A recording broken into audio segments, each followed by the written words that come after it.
Howdy, howdy, folks. Bill here from CoolWildlife.com, and I have had one of those that could work moments. I'm going to call this episode the frame rate debate.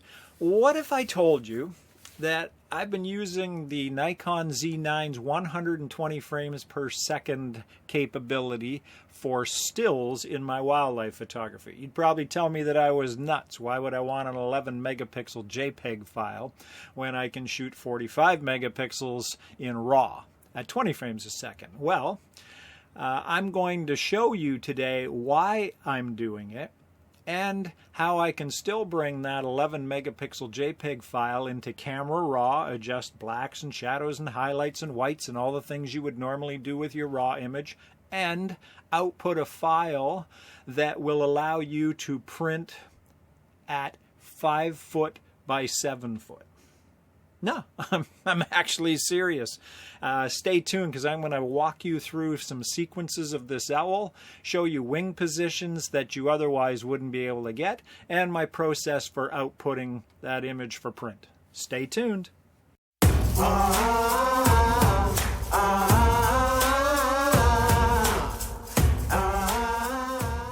I do want to take this opportunity before we dive into the images to thank everybody who's subscribed to the channel. And if you like this kind of content and you haven't subscribed, please consider doing so.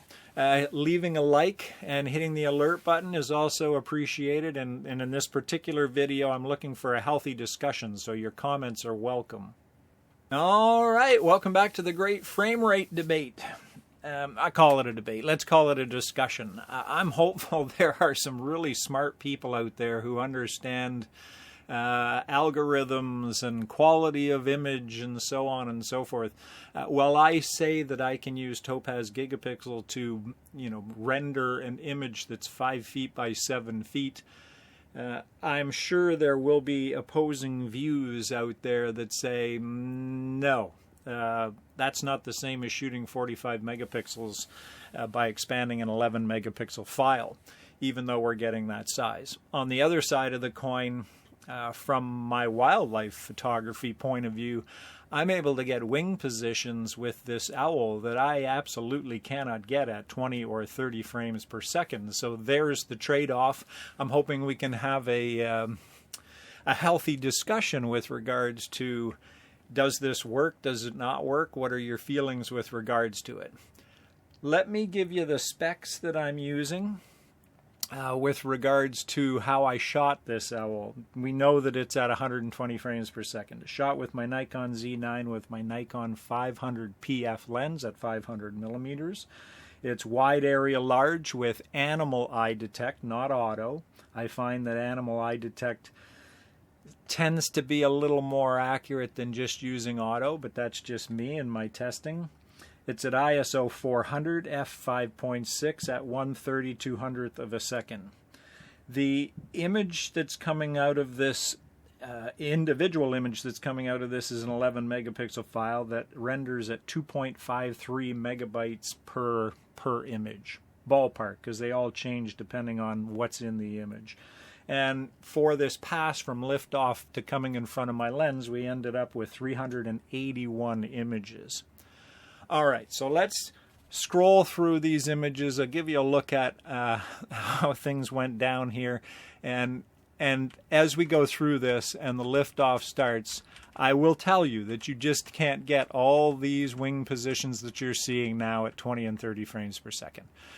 So what it allows me to do as a wildlife photographer now is select exact, precise images, and we're going to get really nitty-gritty here, but what do I mean, let's look at the talons there with some snow coming off versus the feet coming up out of the air with the snow coming off the ground, with the wings more horizontal, talons still out. Interesting as the wings start to come down. Right, any one of these images can be selected for print, which, as I say, I wouldn't have otherwise. Unfortunately, I clipped the wings here. I should have had my focus. There's a learning. I should have had my focus point sitting up much higher so that we weren't clipping the wings on that sequence. But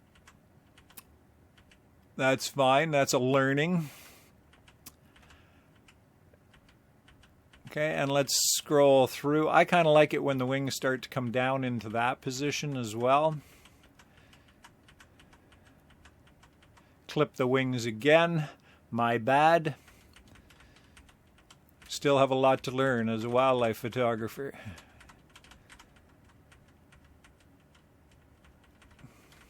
Okay, lots of wing positions to choose from.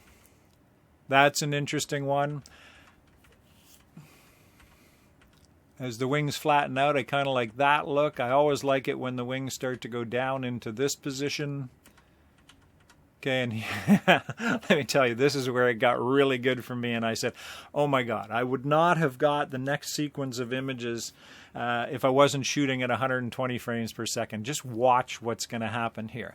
His talons are starting to come out. He's shaking snow off his feet, right? So just watch this. I mean, this, to me, there's that little piece of snow that was apparently bothering this snowy owl, and got rid of it. But wow, I mean, come on. I would not have this image otherwise. And as you, let me just see. Let's go in a little bit more.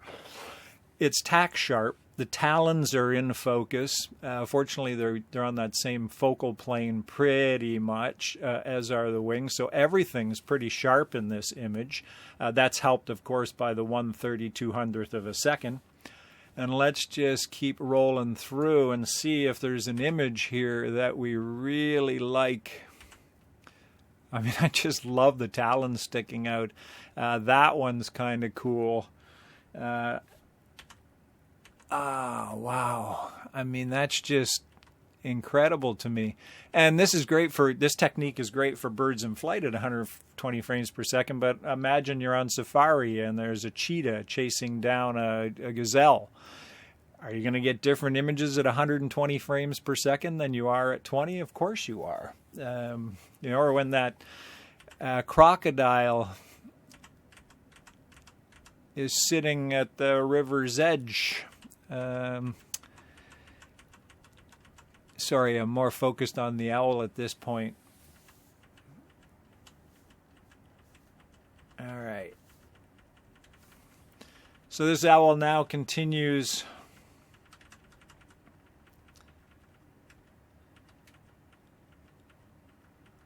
to come towards us. Lots of wing positions to choose from.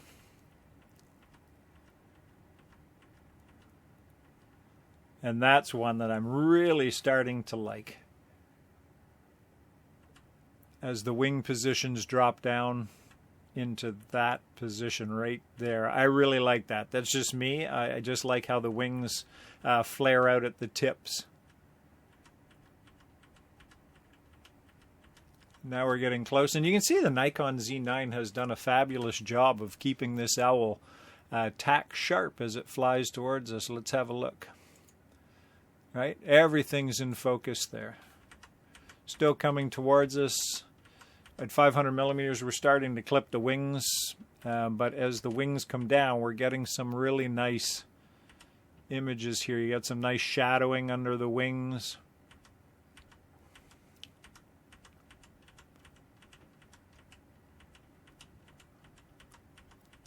Still tack sharp. Really nice. Got a nice bokeh behind the owl. And now we're coming to the one that I chose to show you at the beginning of this video and print, and let's just zoom in, and everything's tack sharp in that image. All right, let's take a look at pass number 2. Same snowy owl. Everything the same for specs, with the exception of the ISO has now been pumped up from 400 to 1600. We are somewhat, as you can see, side and backlit.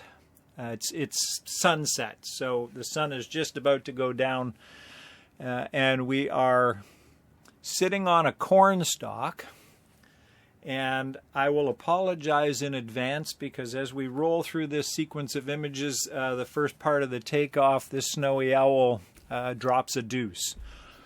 And for you wildlife photographers, especially for birds in flight, when you see a bird defecate, generally speaking, in my observation, within 30 seconds or so, that bird is going to take off. So let's take a look.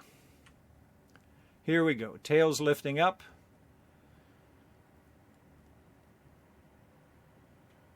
And here we go. We drop the deuce, and then we take off. Okay? Now, that sequence, I just held down the button to roll through the images, and let's keep in mind, this is at 120 frames per second. We would not be getting all of these wing positions that we're seeing now if I was shooting at 30 frames a second or even 20. And my default was 20 because I wanted raw images. And that's the whole discussion we're going to have is it worth it to shoot in JPEG at 11 megapixels to get all these wing positions that we couldn't otherwise get? I mean, take a look. I'll just get in a little tighter for us here. I love the light that's coming through, the translucency on the feathers of the wing. I love the way the talons are being highlighted. Of course, his face is going to be in shadow because the light is coming from behind. But I'm just loving that image. And as I scroll through, I've got lots of options to pick from. I actually particularly like it when his wing comes up in front of his face. And there's one in the sequence coming up. Now, as a wildlife photographer, here's a learning. As I look at these images, I go, okay, numbnuts, it would be great if you actually kept the bird in the frame so you didn't clip his wings. Because if there was an image up here in this frame that I really liked, I don't choose images where I've clipped the wings, typically speaking, and I've left lots of room on the bottom. So I should have been focused up much higher, as I was on the other snowy owl. So this is something that I'm learning as I go through these images of what I want to be doing as I capture this bird, because even that image, I'm not going to choose it because the wing is clipped at the top. Love how the light's coming through on the feathers, but my skill set did not allow me to get it. Now there, I could use that one because the wing is not clipped. And I love when the wing comes up towards the face like that. Let's keep rolling. I love that one with the nice flared wings, the light coming through, very nice. Okay, starting to like these types of images where the eye gets highlighted by that back, and I kind of like that one. We're getting a little, let me just get in here. We're getting a little bit of reflection off this wing coming up into the face. Nice translucency of the feathers in behind. Lovely translucency along the feather line here. And we've got a talon sticking out. So that's a really nice image. Let's keep going. Still clipping a few. Here he's dropping in to start to straighten out for flight. That one's kind of interesting to me, the way the wings are flared. I like that one. I like that one. I clipped the wing at the bottom now. That one's kind of interesting. Even a little bit more light coming onto the face of that one. Again, the translucency, and because I used 3200th of a second, we're getting everything nice and sharp and crisp.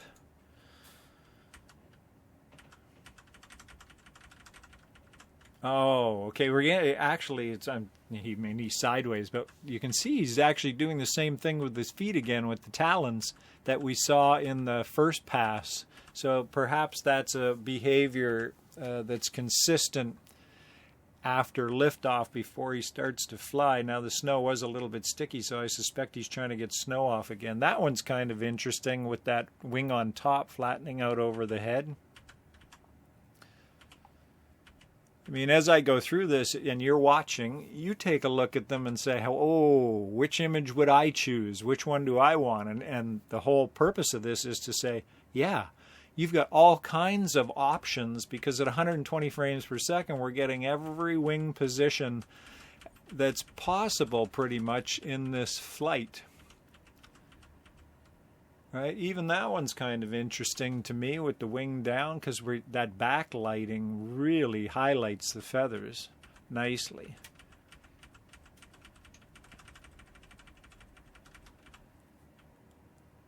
And there, that's the end of sequence number 2. Lots of wing positions to choose from.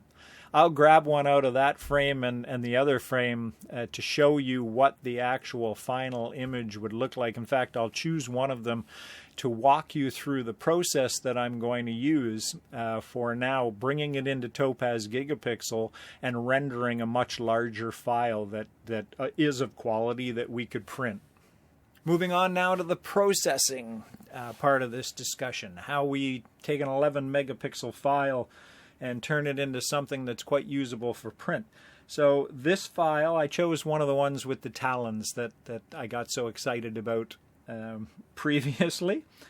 And it says that it would be 4128 by 2752, which would render a 13.7 by 9.1 print at 300 dpi, and it's 24-bit. So what I want to do is I'm bringing this image into Gigapixel AI, and I am going to use the comparison view so that I can see each of the models. So there's a standard, lines, art and CNG, low resolution, and very compressed. And what it allows me to do in the comparison view is see each model and what it's doing to the image. I will take it up to 200% because I really want to be in close on the eye here and around the feathering around the beak. And I want to make sure that I choose low resolution as well. And so there's low resolution standard. They're all updated now. Great. And I can take a look and see which one I like the best. I turn off face refinement and reduce color bleed, and I'm using auto right now to let the AI algorithm determine what it thinks is the best. So we can see very compressed has not done a great job. We can strike that one from the record.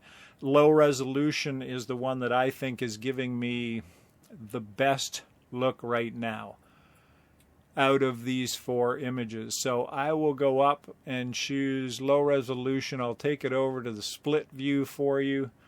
I'm just going to render this out at 2 times the actual size. And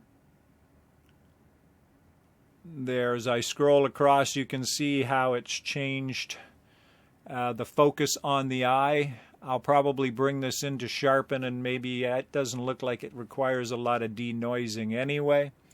Let's drop it out to 100% just so you can see what that looks like. There. And let's roll up. Okay.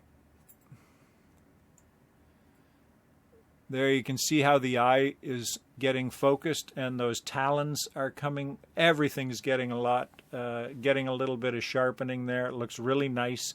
And what we'll do is save that image, and then I will show you what the final image looked like in terms of size for printing.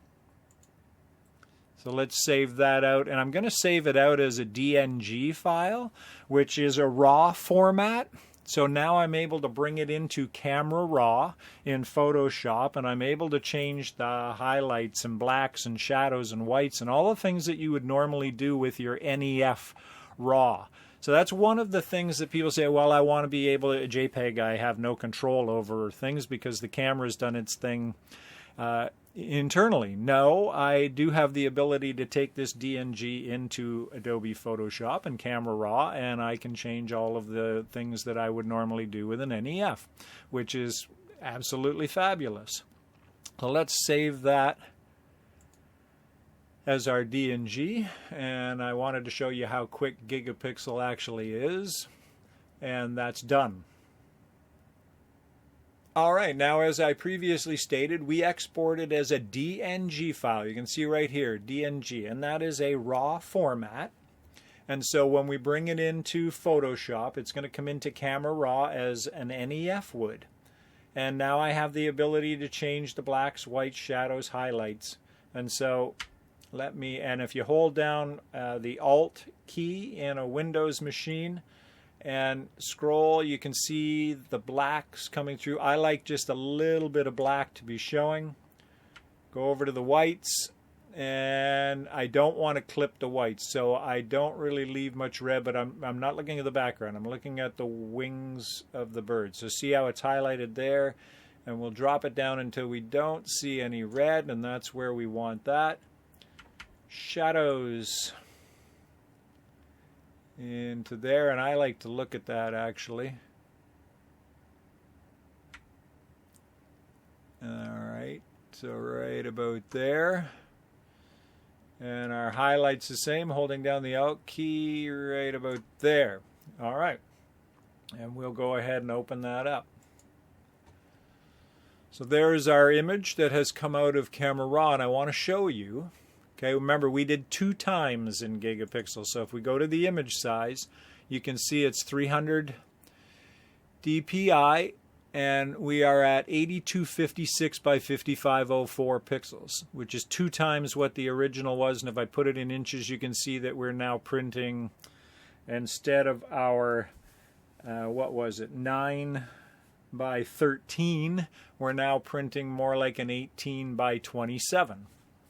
If I take it out to 4 times in gigapixel, I end up with a 55 by 36 inch. And if I take it out to 6 times, it's 82 by 55, which is pretty much that 5 by 7 foot that we were talking about. The file size that comes off these, the 2 times is 130 megabytes. The 4 times is 1 gigabyte.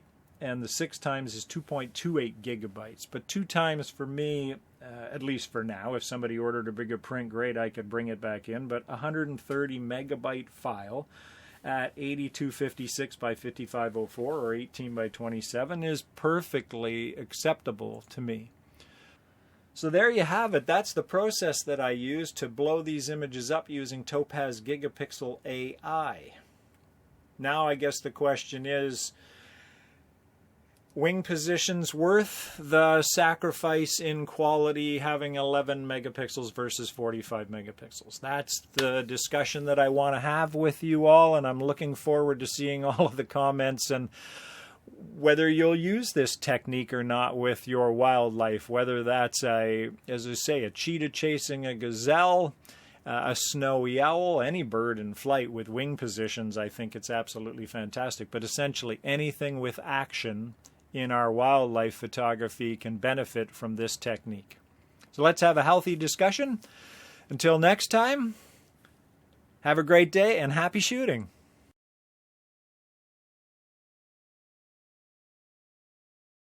Sharing this content with you is so much fun for me. If you want to help support the channel, give us a like, subscribe to the channel, bang on the alert button, share it out, or give us a comment. It all helps and it's much appreciated.